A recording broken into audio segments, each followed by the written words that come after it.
Okay, right. We are now about to close the stage here on stage 2 here at FinTech Live 2023, and I will safely say we are finishing strong here today. That is a compliment, sir. Right, we are moving on to our final fireside chat, and that is embracing cloud and SaaS in banking technology architecture. I'm delighted to say my guest is Michael Anyfantakis, Chief Architect and Head of Product UK at CapitalOne. Round of applause for Michael, please. Okay, well, we are finishing the show here on stage 2 by very much looking to the future, as this really does wrap up the whole of the future of banking, to want to put it in a very brief way of looking at things. But for you, Michael, we'll start with banks talking about moving to the cloud. Let's try and put this in as simple terms as we can. What exactly does that entail? Yeah, sure. So this is a discussion that has been, going on for the last decade, really. Ever since cloud concepts with Amazon and AWS and then Google and then Microsoft emerged, right? Everybody started to debate as to whether banks and the rest of the industry should start to use more of those cloud services. Initially, for quite a few years, it was much more about moving out of the data centers that the banks had, moving out of mainframes into more distributed type technology. And a lot of that was interpreted into this private cloud term, which was basically just shared infrastructure offered by some of those technology providers. This has then evolved significantly with the rise of the fintechs into much more of an actually ability to use public cloud. So effectively, banks being able to deploy a lot of their core services onto AWS, onto Microsoft Azure, onto GCP, using effectively the public cloud.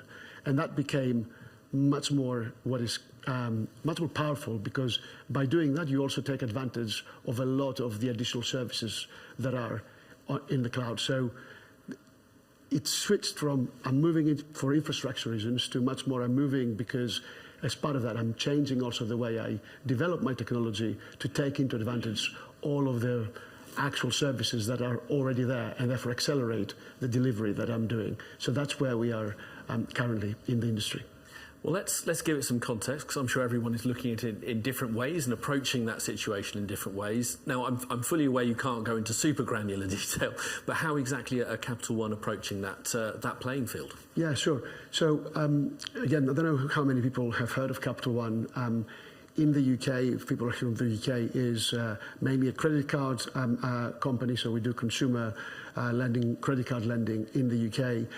That also is where CapitalOne started in the US, but then in the US it has grown to now be one of the top 10 full kind of fledged retail banks in both retail and SME lending. In the US we have something like 100 million customers, so a significantly large institution. And we've started our journey to move to cloud in 2015, and that was very much a drive to move the majority of what we do out of the data center and into AWS. So we have chosen AWS and Amazon as our strategic partner, and effectively we embarked on a journey over the last decade really to move everything across to AWS. And actually we are almost there. We have completed a lot of that in the US, and now in the UK as well, we are taking kind of some of the final steps where we're moving some of the remaining services that we have from our data center into AWS. And then effectively we will have one of the largest banks in the US running all on native cloud, which is quite unique actually. We're probably the only established bank of that size that will be running natively on a single cloud provider. There aren't any other banks that are doing that. There's a lot of non-banks, obviously, that are kind of cloud native currently of our size. So it's a quite unique position to be in. I do want to dig into that AWS relationship in just a second, but if I can look at the journey you've all been on, the decision was made, the transition starts. What have the key challenges been?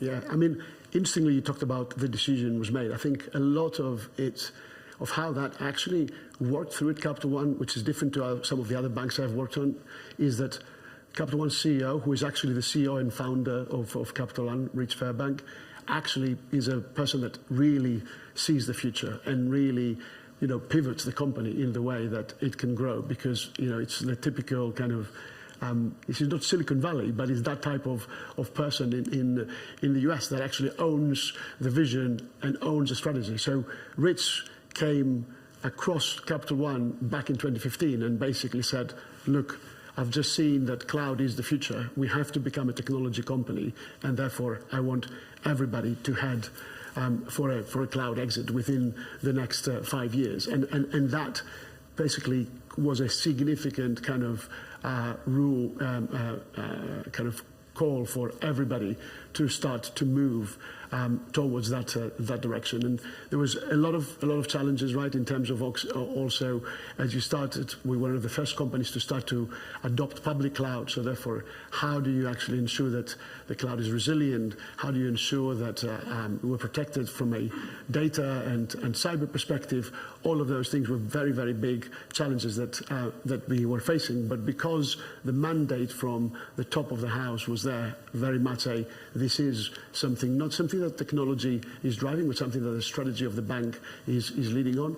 We were able to solve through that. Yeah, the power of the exec buy-in, I think we'll class that one under. When we look at the challenges, let's also look at some of those successes. When you're all looking at that progress as that transition happens, when did you start seeing real benefits appearing, not only for the company, but for the customer? Yeah, no, absolutely. And I think that's the interesting bit, right, is these journeys to move away from legacy infrastructure to the cloud are not very quick. And the reality is that what we've realized is that you don't really get a lot of the benefits, and a lot of the benefits are about your agility, your ability to develop new capability very quickly, your ability to scale. You don't get a lot of that until you're predominantly running on AWS. And currently in the UK, we are in this hybrid environment, which basically makes it more difficult, because on one hand, you can take advantage of a lot of those cloud benefits, but on the other hand, you're hampered by your legacy infrastructure.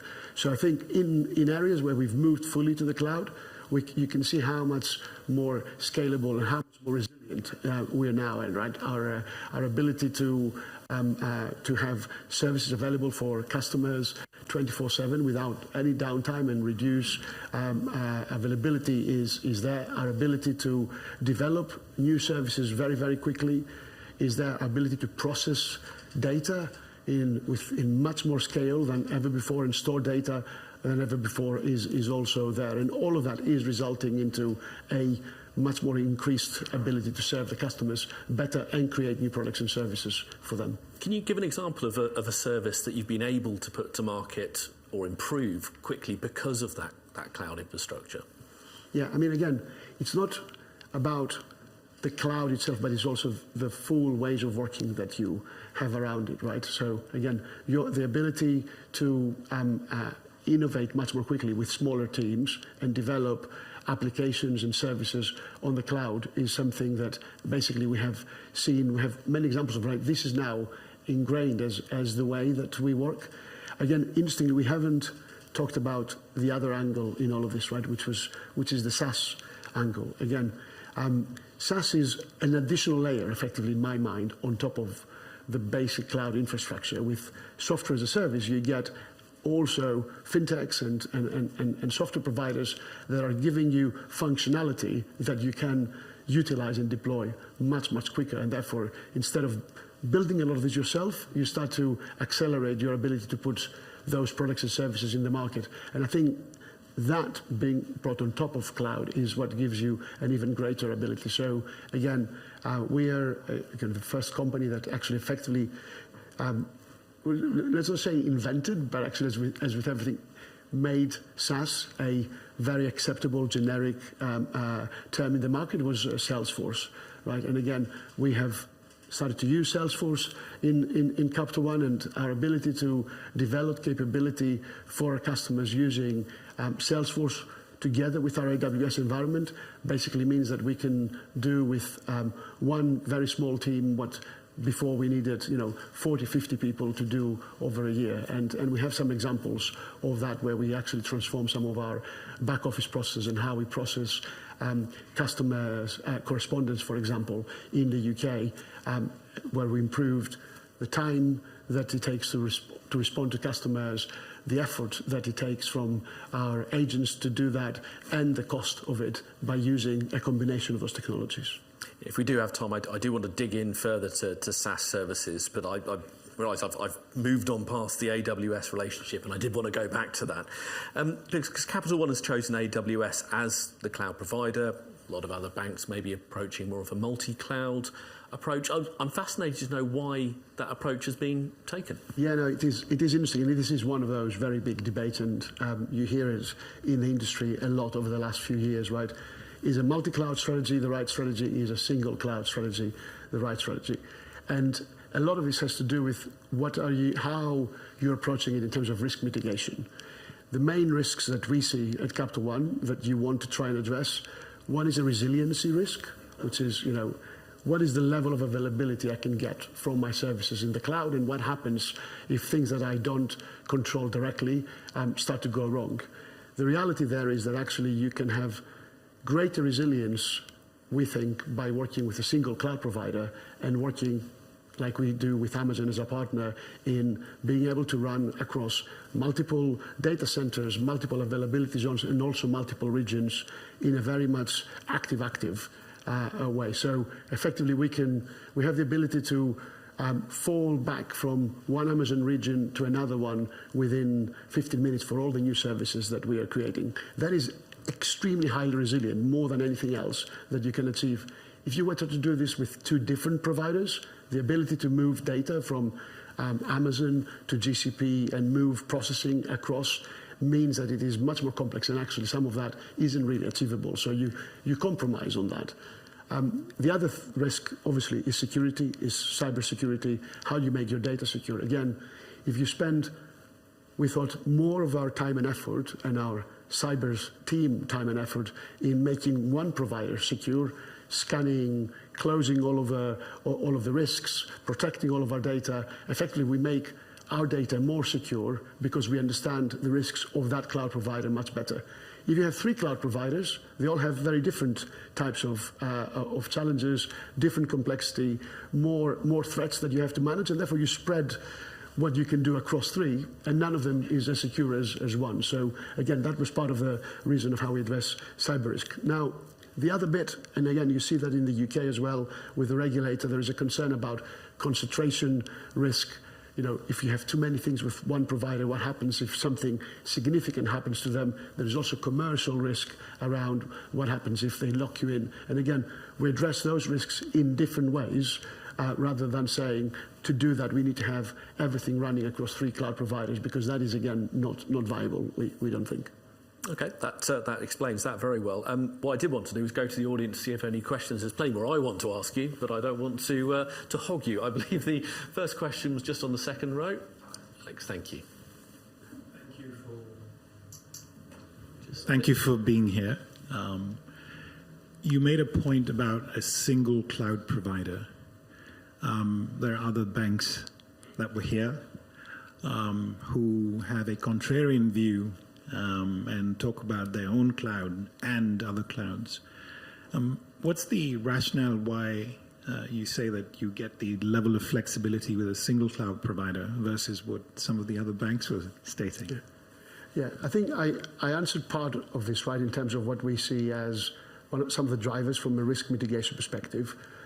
Something else with multiple cloud providers, and again, we're not doing everything just with AWS, right? But we have AWS as our main cloud provider and for everything that we build ourselves. But we also recognize that something that you lose sometimes is some of the services that are provided by those cloud providers. You can't access them unless you are in those as well, especially now with data and AI. There are services that are available in GCP or in Azure. And for those services, we are actually, again, using those cloud providers to get that additional information. But what we're not doing is we're not saying that for everything that we develop natively on CapitalOne, at CapitalOne, it is much better for us and for our customers to develop natively on AWS rather than just try to develop a generic service in a container that runs into 3 different cloud environments, because that means that we would be more inefficient, we will not be as quick, we will not be as secure, we won't be as resilient as if we were to develop all of our standards and processes around native development or AWS. It is different to some of the other banks, but I think the way that they perceive the risk is less evolved perhaps than what we see at CapitalOne. Okay, if we just go to there and then we'll come to the front next. I know you haven't really talked about the SaaS model, but how do you do revenue share with all your partners? I mean, is it based on the use case? Is it based on the customer outcome? Can you talk about, because obviously when you do all the partnering, you can own the customer, the data flow, whatever. How do the commercials work revenue-wise? I mean, for a SaaS. Yeah, SaaS. for purely kind of software as a service providers, usually most of the models that they have is, I mean, again, look at Salesforce. Salesforce has got very much a per user, per license, per seat type model. Some of the, I mean, we're using Snowflake as well. The Snowflake has got very much a data storage and processing model. So effectively, you kind of pay for what you use. They don't. I haven't come across any SaaS providers that have a different kind of more revenue-based or outcome-based model. Again, it's not something that wouldn't be interesting, but I don't think that's not how they manage their business. A lot of how they price and how we license software to them is very much based on how much we use it rather than how much revenue we generate. So there is difference between the Snowflake and the Salesforce, even so. Even so, yeah, and again, they do have different models. I mean, Amazon itself has got a different model of how they charge, right? But it's the good thing is that generally pricing is much more transparent in most of the SaaS companies compared to some of the more traditional software companies that used to do a deal for a specific customer that was never transparent and across the customer base. Okay, and the final question on the front here. Thank you very much, Michael. That was a fascinating session that you've just done. The question I want to ask is in relation to quantum computing, and what do you perceive as being the threats and the opportunities that may cause with your relationship and your understanding with the architecture of having everything in the cloud, in one single source? Because quantum computers are just around the corner, and they're causing a lot of serious encryptic threats at the moment, and I'm just wondering what CapitalOne's stance is. Yeah, I mean, again, I don't know what CapitalOne's stance is because we haven't specifically delved into some of those, or at least I'm not aware of what our cyber team is looking at. Generally, I think there is a risk across the industry that as quantum computers raise in power, like with everything else, you need to think about how you're encrypting data and how you might be decrypting data. I don't think that has to do specific with CapitalOne or with cloud. I think there is a general risk across the industry. But in general, what has happened in all the previous years is as ways of processing data has increased, and therefore it became easier to break some security protocols. At the same time, companies have started to come up with better ways of using that technology to more secure the data, right? So again, my expectation, personal expectation, will be that those things, like they are currently, will move hand in hand, which is both our ability to encrypt and decrypt will be increasing, and then we'll have a similar type of risk that we have to manage. But again, I'm not aware of specifically how our cyber team is looking at this threat at the moment. I'm sure they are, because we have a very top cyber team, but I'm not as close to that. And it's happening mainly in the US, which is a bit further than my remit. Okay. Thank you very much indeed. Okay. Well, everyone, that is all the time we have. Thank you so much, Michael. Really enjoyed your company. A round of applause for Michael, please.